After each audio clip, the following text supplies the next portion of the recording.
ವೀಕ್ಷಕರೇ, ಅದು 2023 ಅಕ್ಟೋಬರ್ 25ನೇ ತಾರೀಕು. ಅವತ್ತು ಡಿಸ್ನಿ ಹಾಟ್‌ಸ್ಟಾರ್‌ನಲ್ಲಿ ಕಾಫಿ ವಿತ್ ಕರಣ್ ಕಾರ್ಯಕ್ರಮದ ಒಂದು ಎಪಿಸೋಡ್ ಪ್ರಸಾರ ಆಗುತ್ತೆ. ಈ ಒಂದು ಎಪಿಸೋಡ್ ಟೆಲಿಕಾಸ್ಟ್ ಆದ ತಕ್ಷಣ ಇಂಟರ್ನೆಟ್‌ನ ತುಂಬಾ ಸಖತ್ ವೈರಲ್ ಆಗುತ್ತೆ. ಇದು ನಟ ರಣವೀರ್ ಸಿಂಗ್ ಮತ್ತು ನಟಿ ದೀಪಿಕಾ ಪಡುಕೋಣೆ ಅವರ ಕುರಿತಾದಂತ ಒಂದು ಎಪಿಸೋಡ್. ಹೇಳಿ ಕೇಳಿ ಈ ಕಾಫಿ ವಿತ್ ಕರಣ್ ಎಂಬ ಒಂದು ಕಾರ್ಯಕ್ರಮ ಹಿಂದಿಯ ಒಂದು ವಿವಾದಮಯ ಶೋ. ಇದು ಸೆಲೆಬ್ರಿಟಿಗಳ ಹಿಂದಿನ ನಿಜವಾದ ಮುಖವಾಡವನ್ನ ಹೊರಹಾಕುತ್ತೆ. ಈ ಒಂದು ಕಾರ್ಯಕ್ರಮಕ್ಕೆ ಬಾಲಿವುಡ್ನ ಪ್ರಸಿದ್ಧ ಸ್ಟಾರ್ ದಂಪತಿ ಆದಂತ ನಟ ರಣವೀರ್ ಸಿಂಗ್ ಮತ್ತು ನಟಿ ದೀಪಿಕಾ ಪಡುಕೋಣೆ ಬಂದಿದ್ರು.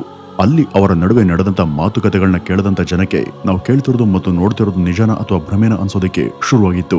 ಈ ದಂಪತಿಯದ್ದು ಬಾಲಿವುಡ್ ನಲ್ಲೇ ಅತ್ಯಂತ ಕಮಿಟೆಡ್ ಲವ್ ರಿಲೇಶನ್ಶಿಪ್ ಅಂತಾನೆ ನಂಬಲಾಗಿತ್ತು. ಆದ್ರೆ ಈ ಒಂದು ಎಪಿಸೋಡ್ ಅದನ್ನ ಪ್ರಶ್ನೆ ಮಾಡುವಂತಿತ್ತು. ಈ ಒಂದು ಕಾರ್ಯಕ್ರಮದಲ್ಲಿ ಅದರ ನಿರೂಪಕರಾದಂತ ಕರಣ್ ರವರ ನೇರ ಪ್ರಶ್ನೆಗಳಿಗೆ ದೀಪಿಕಾ ಪಡುಕೋಣೆ ಸಾರ್ವಜನಿಕವಾಗಿ ಕೊಟ್ಟಂತ ಉತ್ತರಗಳು ಎಲ್ಲರ ಕಿವಿ ನಿಮಿರುವ ಹಾಗೆ ಮಾಡಿದ್ವು. ವೀಕ್ಷಕರೇ, ಈ ನಟಿ ದೀಪಿಕಾ ಪಡುಕೋಣೆ ತಮ್ಮ ನಟನೆ ಶುರು ಮಾಡಿದ್ದು ನಮ್ಮ ಕನ್ನಡ ಚಿತ್ರರಂಗದ ಮೂಲಕ. 2006ರಲ್ಲಿ ಬಂದಂತ ಐಶ್ವರ್ಯ ಚಿತ್ರನೇ ಅವರ ನಟನೆಯ ಮೊದಲ ಚಿತ್ರ. ಆ ಬಳಿಕ ಹಿಂದಿಗೆ ಹೋದಂತ ಅವರು ಅಲ್ಲಿ ಹಲವಾರು ಯಶಸ್ವಿ ಚಿತ್ರಗಳಲ್ಲಿ ನಟಿಸಿ ಖ್ಯಾತಿಯನ್ನ ಪಡೆದರು. ಅವರು ಈ ರಣವೀರ್ನನ್ನ ಮದುವೆ ಆಗೋದಕ್ಕಿಂತ ಮುಂಚೆನೆ ಹಲವು ಜನರ ಜೊತೆ ಡೇಟಿಂಗ್ ಮಾಡದಂತ ಉದಾಹರಣೆಗಳು ಎಲ್ಲರ ಕಣ್ಮುಂದೆನೆ ಇದ್ವು. ಈಗ ಅವುಗಳ ಬಗ್ಗೆ ಒಂದೊಂದಾಗಿ ತಿಳಿತಾ ಹೋಗೋಣ. ಮೊದಲನೇದು ದೀಪಿಕಾ ಹಾಗೂ ನಿಹಾರ್ ರವರ ಬಗ್ಗೆ. ಅದು 2004ರ ಸಮಯ. ಆಗ ದೀಪಿಕಾ ರವರು ಬೆಂಗಳೂರನ್ನ ಬಿಟ್ಟು ಕನಸಿನ ನಗರಿ ಆದಂತ ಮುಂಬೈಗೆ ಆಗಷ್ಟೇ ಹೊಸದಾಗಿ ಕಾಲಿಟ್ಟಿದ್ರು. ಅಲ್ಲಿ ಅವ್ರಿಗೆ ಪರಿಚಯ ಆದಂತ ವ್ಯಕ್ತಿನೇ ನಿಹಾಲ್ ಪಾಂಡ್ಯ. ಇವರೊಬ್ಬ ಬಿಸ್ನೆಸ್ ಮನ್ ಹಾಗೂ ಮಾಡೆಲ್ ಕೂಡ ಹೌದು. ದೀಪಿಕಾ ಕೂಡ ಮಾಡೆಲಿಂಗ್ ನ ಸಲುವಾಗಿನೇ ಮುಂಬೈಗೆ ಬಂದಿದ್ದು. ಇವರಿಬ್ಬರ ಕನಸು ಹಾಗೂ ಆಶಯ ಎರಡೂ ಒಂದೇ ಆಗಿದ್ರಿಂದ ಇಬ್ರು ಕೂಡ ಪರಸ್ಪರರ ಕಡೆಗೆ ಆಕರ್ಷಿತರಾಗಿ ಅವ್ರ ನಡುವೆ ಪ್ರೇಮಾನುರಾಗ ಬೆಳೆಯುತ್ತೆ. ಇದಾಗಿ ಮುಂದಿನ 3 ವರ್ಷದವರೆಗೂ ಇವ್ರ ನಡುವೆ ಗಂಭೀರವಾದಂತ ಸಂಬಂಧ ಇತ್ತು ಅಂತ ಹೇಳಲಾಗುತ್ತೆ.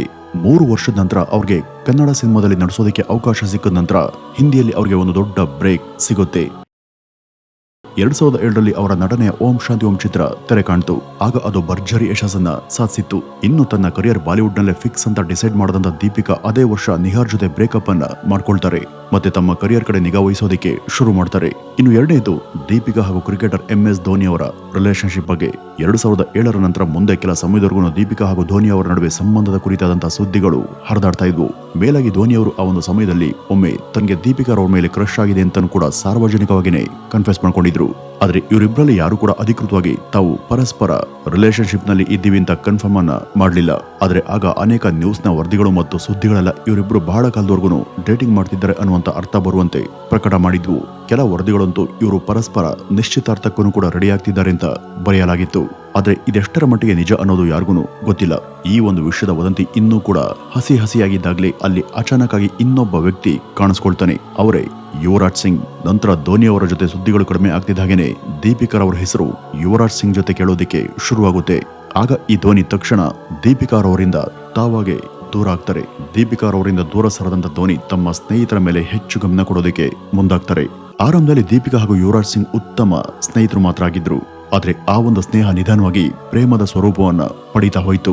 ಮುಂದೆ ಅನೇಕ ನೈಟ್ ಪಾರ್ಟಿ, ಇವೆಂಟ್ ಹಾಗೂ ಸಭೆಗಳಲ್ಲಿ ಇವರು ಒಟ್ಟಿಗೆ ಕಾಣಿಸ್ಕೊಳ್ಳೋದಕ್ಕೆ ಶುರು ಮಾಡಿದ್ರು. ಕ್ರಿಕೆಟ್ ಮ್ಯಾಚ್ ಇದ್ದಾಗಲೆಲ್ಲ ಈ ದೀಪಿಕಾ ತಮ್ಮ ಬ್ಯುಸಿ ಶೆಡ್ಯೂಲ್ ನಲ್ಲೂ ಕೂಡ ಸ್ಟೇಡಿಯಂಗೆ ಬಂದು ಯುವರಾಜ್ ರವರಿಗೆ ಚೇರ್ ಅಪ್ ಅನ್ನ ಕೂಗ್ತಿದ್ರು. ಆದ್ರೂ ಇವರ ನಡುವಿನ ಸಂಬಂಧ ಕೂಡ ಹೆಚ್ಚು ಕಾಲ ಸ್ಥಿರವಾಗಿ ನಿಲ್ಲಿಲ್ಲ. ಕೆಲ ಕಾಲದ ನಂತರ ಇವರಿಬ್ಬರ ನಡುವೆ ಅಂತರ ಬೆಳೆದು ಬ್ರೇಕಪ್ ಆಯಿತು. ಯುವರಾಜ್ ಸಿಂಗ್ ರವರಲ್ಲಿ ಇದ್ದಂತ ಆ ಪೊಸೆಸಿವ್ ನೇಚರ್ ನಿಂದಾಗಿನೇ ಈ ಒಂದು ಬ್ರೇಕಪ್ ಆಗಿದೆ ಅಂತನೂ ಕೂಡ ಆಗ ರಿಪೋರ್ಟ್ಗಳಲ್ಲಿ ವರದಿಯಾಯಿತು. ಇದನ್ನ ಸ್ವತಃ ದೀಪಿಕಾ ಅವರೇ ಹೇಳ್ಕೊಂಡಿದ್ದಾರೆ ಅಂತನೂ ಸುದ್ದಿ ಪ್ರಕಟ ಆದ್ವು.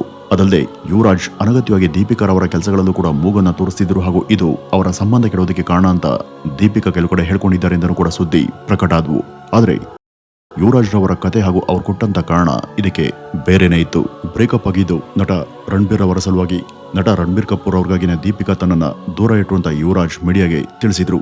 ಇನ್ನು ಇವರ ಹಾಗೂ ನಟ ರಣಬೀರ್ ಕಪೂರ್ ಅವರ ನಡುವಿನ ಸಂಬಂಧದ ಬಗ್ಗೆ ಹೇಳುವುದಾದ್ರೆ ಅದು 2007ರ ಸಮಯದಲ್ಲಿ ಶುರುವಾಗಿದ್ದು. ಆಗ ರಣಬೀರ್ ಕಪೂರ್ ಅವರ ಮೊದಲ ಚಿತ್ರ ಆದಂತ ಸಾವರಿಯಾದಲ್ಲಿ ಕೆಲಸ ಮಾಡ್ತಿದ್ರು. ಇನ್ನು ಈ ಕಡೆ ಅದೇ ವರ್ಷ ಓಂ ಶಾಂತಿ ಓಂ ಚಿತ್ರದ ಭರ್ಜರಿ ಯಶಸ್ಸಿನ ನಂತರ ದೀಪಿಕಾ ಅವರಿಗೆ ಏಕಾಏಕಿ ಬಾಲಿವುಡ್ ನಲ್ಲಿ ಸ್ಟಾರ್ಡಮ್ ಸಿಕ್ಕಿತ್ತು. ಆ ಒಂದು ಟೈಮಲ್ಲಿ ಇವರಿಬ್ಬರಿಗೂ ಸ್ನೇಹ ಉಂಟಾಗಿ ಆ ಒಂದು ಸ್ನೇಹ ಸಲಿಗೆ ಪ್ರೀತಿಗೆ ಬದಲಾಗಿತ್ತು. 2008ರಲ್ಲಿ ನಟ ರಣಬೀರ್ ಕಪೂರ್ ಅವರ ಬಚನ ಹೇ ಹಸೀನಾ ಚಿತ್ರದ ಸೆಟ್ನಲ್ಲಂತೂ ಇವರಿಬ್ಬರ ನಡುವಿನ ಪ್ರೀತಿ ತನ್ನ ಉತ್ತುಂಗದಲ್ಲಿ ಇತ್ತು. ಎರಡೂ ಕಡೆ ಅತೀವ ಒಡನಾಟದಿಂದನೇ ಇದ್ರು. ದೀಪಿಕಾ ಆಗ ರಣಬೀರ್ ರವರ ಇನಿಷಿಯಲ್ ಹಚ್ಚೆಗಳನ್ನು ಕೂಡ ಕುತ್ತಿಗೆ ಹಿಂದೆ ಹಾಕಿಸ್ಕೊಂಡಿದ್ರು. ಇಬ್ರು ಕೂಡ ಆಗ ಸಾಕಷ್ಟು ಬಾಲಿವುಡ್ನ ಸಭೆ ಸಮಾರಂಭಗಳಲ್ಲಿ ಹಾಗೂ ಅವಾರ್ಡ್ ಫಂಕ್ಷನ್ಗಳಲ್ಲಿ ಪಾರ್ಟಿ ಮತ್ತು ರೆಡ್ ಕಾರ್ಪೆಟ್ಗಳಲ್ಲಿ ಒಟ್ಟಿಗೆ ಕಾಣಿಸ್ಕೊಳ್ತಿದ್ರು. ಇವರಿಬ್ರು ಕೂಡ ಇಷ್ಟಲ್ಲೇ ಮದುವೆ ಆಗಬಹುದು ಅಂತ ಅಭಿಮಾನಿಗಳು ಕಾದಿದ್ರು. ಆದ್ರೆ 2009ರಲ್ಲಿ ಏಕಾಏಕಿ ಈ ಎಲ್ಲ ನಿರೀಕ್ಷೆ ಕೂಡ ಮಕಡೆ ಮಲಗಿ ಇವರಿಬ್ಬರ ನಡುವೆ ದಿಢೀರ್ ಬ್ರೇಕಪ್ ಉಂಟಾಯಿತು. ಇದನ್ನ ಬಾಲಿವುಡ್ನ ಈವರೆಗಿನ ಅತಿ ದೊಡ್ಡ ಕೆಟ್ಟ ಬ್ರೇಕಪ್ ಅಂತ ಕರೆಯಲಾಗುತ್ತೆ. ಏಕೆಂದ್ರೆ ಇವರಿಬ್ಬರ ಬ್ರೇಕಪ್ ಅವರ ಇಮೇಜ್ಗಳಿಗೆ ಕಳಂಕವನ್ನ ತರುವಂತ ಎಲ್ಲಾ ಪ್ರಯತ್ನವನ್ನ ಮಾಡಿತ್ತು. ಬ್ರೇಕಪ್ ನ ಬಳಿಕ ದೀಪಿಕಾ ಸುಮ್ಮನೆ ಇರದೆ ರಣಬೀರ್ ಒಬ್ಬ ಫ್ರಾಡ್ ಹಾಗೂ ಮೋಸ್ಕಾರ ಅಂತ ಅನೇಕ ಕಡೆ ಸಾರೋದಕ್ಕೆ ಶುರು ಮಾಡಿದ್ರು. ಇದು ರಣಬೀರ್ ಅವರ ಇಮೇಜ್ಗೆ ಭಾರಿ ಧಕ್ಕೆಯನ್ನ ಉಂಟುಮಾಡ್ತು. ಈ ಒಂದು ಆರೋಪಗಳಿಂದ ಫೆಮಿನಿಸ್ಟ್ ಗಳ ವಲಯದಲ್ಲಿ ರಣಬೀರ್ ಒಬ್ಬ ಹ್ಯುಮನೈಸರ್ ಮತ್ತು ಮೋಸ್ಕಾರ ಹಾಗೂ ಸ್ಯಾಡಿಸ್ಟ್ ಎಂಬ ಅಪವಾದಗಳು ಎಲ್ಲಾ ಕಡೆ ಕೇಳಬಂದ್ವು. ಆದರೆ ಈ ಒಂದ್ ಕತೆ ಇಷ್ಟಕ್ಕೇನೆ ಕೊನೆ ಆಗ್ಲಿಲ್ಲ. ಒಂದ್ಸಲ ರಣಬೀರ್ ಊಟಿಯಲ್ಲಿ ತಮ್ಮ ಯಾವುದೋ ಚಿತ್ರದ ಶೂಟಿಂಗ್ ನಲ್ಲಿ ಇದ್ರು. ಅದೇ ಒಂದು ಸಮಯದಲ್ಲಿ ದೀಪಿಕಾ ಮುಂಬೈನಲ್ಲಿ ನಿಹಾರ್ ಜೊತೆ ಒಂದು ಲಂಚ್ ನ ಪ್ಲಾನ್ ಅಲ್ಲಿದ್ರು. ಬರೋಬ್ಬರಿ 2 ಗಂಟೆಗಳಿಗೂ ಹೆಚ್ಚಿನ ಸಮಯ ದೀಪಿಕಾ ನಿಹಾರ್ ಜೊತೆ ಕಾಲ ಕಳೆದಿದ್ರು. ಇದು 2008ರ ಕೊನೆಯಲ್ಲಿ ಆಗಿದ್ದು.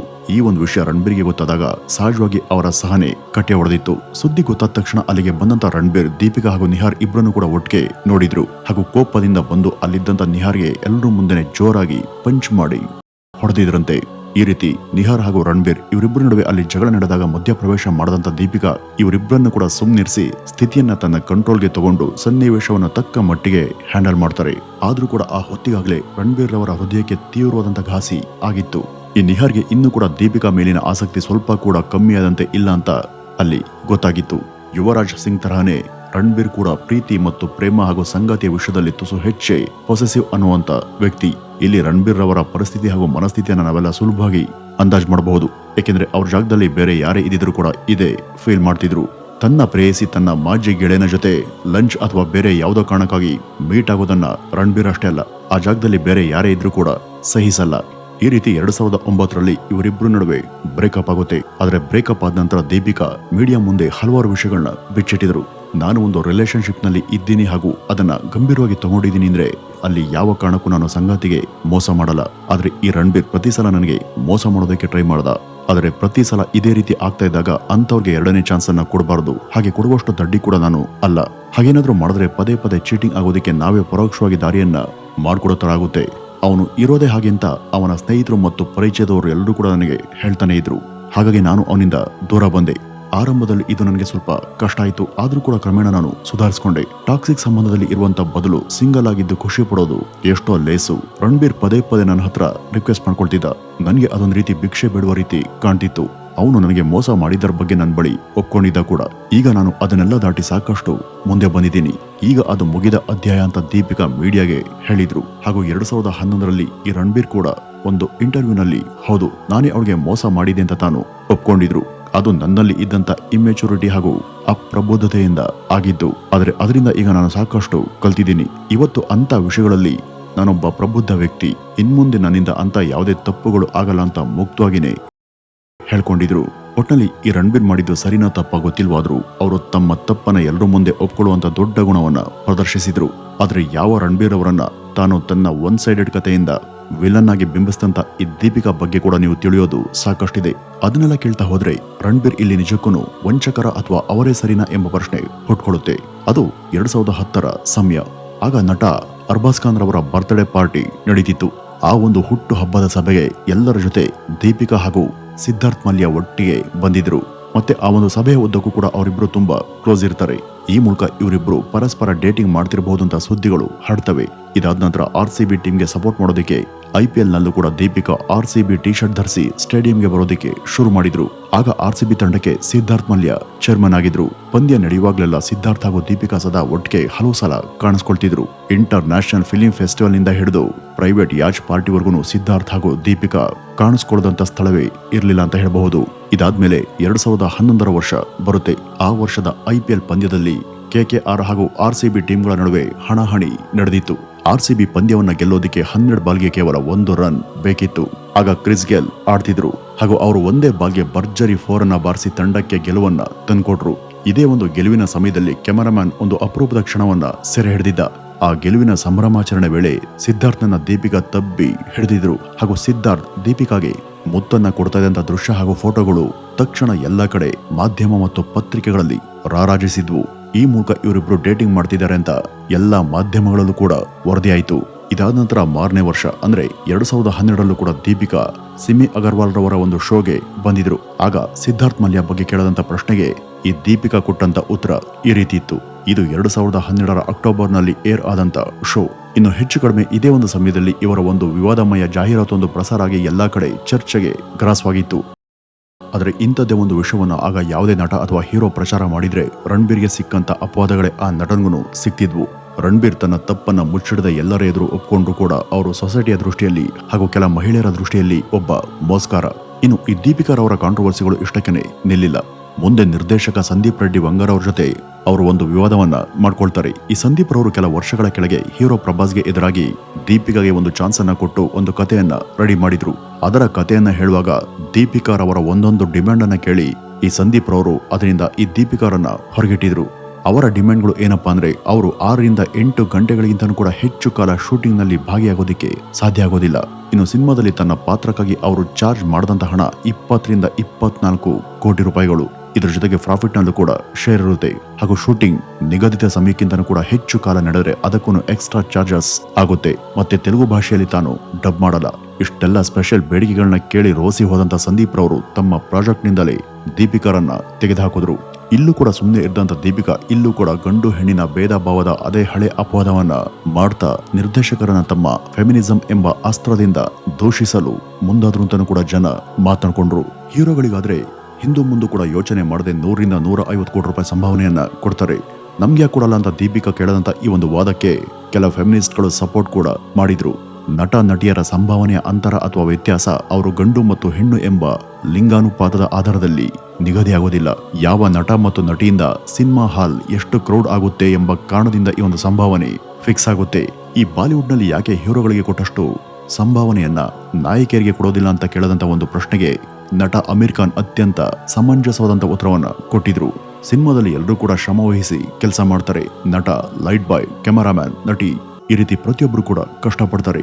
ಆದ್ರೂ ಕೂಡ ಇಲ್ಲಿ ಎಲ್ಲರ ಸಂಭಾವನೆ ಭಿನ್ನವಾಗಿರಲು ಕಾರಣ ಮಾರ್ಕೆಟ್. ಏಕೆಂದ್ರೆ ಜನ ಯಾರನ್ನ ನೋಡಿ ಚಿತ್ರಮಂದಿರಗಳತ್ತ ಹೆಚ್ಚಿನ ಸಂಖ್ಯೆಯಲ್ಲಿ ದೌಡಾಯಿಸಿ ಬರ್ತಾರೋ, ಯಾರು ತಗೊಂಡಂತ ಹಣಕ್ಕೆ ದುಪ್ಪಟ್ಟು ಕಲೆಕ್ಟ್ ಆಗುವಂತೆ ಮಾಡಬಲ್ಲರೋ ಅವರ ಸಂಭಾವನೆ ಅದಕ್ಕೆ ತಕ್ಕಂತೆ ನಿರ್ಧಾರವಾಗುತ್ತೆ. ಈಗ ನನಗಿಂತನೂ ಕೂಡ ನನ್ನ ಚಿತ್ರದಲ್ಲಿ ನನ್ನ ಸಹನಟಿ ಹೆಚ್ಚು ಜನ ಪ್ರೇಕ್ಷಕರನ್ನ ಥಿಯೇಟರ್ ಅಂತ ಸೆಳೆಯೋದಕ್ಕೆ ಸಮರ್ಥಳಾಗಿದ್ರೆ 101% ರಷ್ಟು ಆಕೆ ನನಗಿಂತ ಹೆಚ್ಚು ಸಂಭಾವನೆ ಪಡೆಯೋದಕ್ಕೆ ಖಂಡಿತ ಅರ್ಹ ಅನ್ನೋದು ನಟ ಅಮೀರ್ ಖಾನ್ ರವರ ಉತ್ತರ ಆಗಿತ್ತು. ಈಗ ಪ್ರಭಾಸ್ ಹಾಗೂ ದೀಪಿಕಾ ಇಬ್ಬರಲ್ಲಿ ಕಂಪೇರ್ ಮಾಡೋದಾದ್ರೆ ಕಳೆದಂತ ಹಲವು ವರ್ಷಗಳಲ್ಲಿ ಪ್ರಭಾಸ್ ಕೆಲ ಫ್ಲಾಪ್ ಚಿತ್ರಗಳನ್ನ ಮೇಲಿಂದ ಮೇಲೆ ಕೊಟ್ರು. ಅವುಗಳಲ್ಲಿ ಅವರ ನಟನೆಯ ರಾಧೇಶ್ಯಾಮ್ ಚಿತ್ರ ಅತ್ಯಂತ ಕಳಪೆ ಅಂತಾನೆ ಹೇಳ್ಬಹುದು. ಆದ್ರೂ ಕೂಡ ಆ ಚಿತ್ರದ ಮೊದಲ ದಿವಸದ ಕಲೆಕ್ಷನ್ 78 ಕೋಟಿ ರೂಪಾಯಿಗಳು. ಇನ್ನು ದೀಪಿಕಾ ನಟನೆಯ ಚಪಾಕ್ ಎಂಬ ಚಿತ್ರದಲ್ಲಿ ಚಿತ್ರದ ಉದ್ದಕ್ಕೂ ಅವರದೇ ಪ್ರಧಾನವಾದಂತ ಪಾತ್ರ. ಆದ್ರೂ ಕೂಡ ಆ ಒಂದು ಸಿನಿಮಾದ ಆಲ್ ಟೈಮ್ ಕಲೆಕ್ಷನ್ ಎಷ್ಟು ಗೊತ್ತಾ? ಅದು ಕೇವಲ 55 ಕೋಟಿ ರೂಪಾಯಿ ಮಾತ್ರ.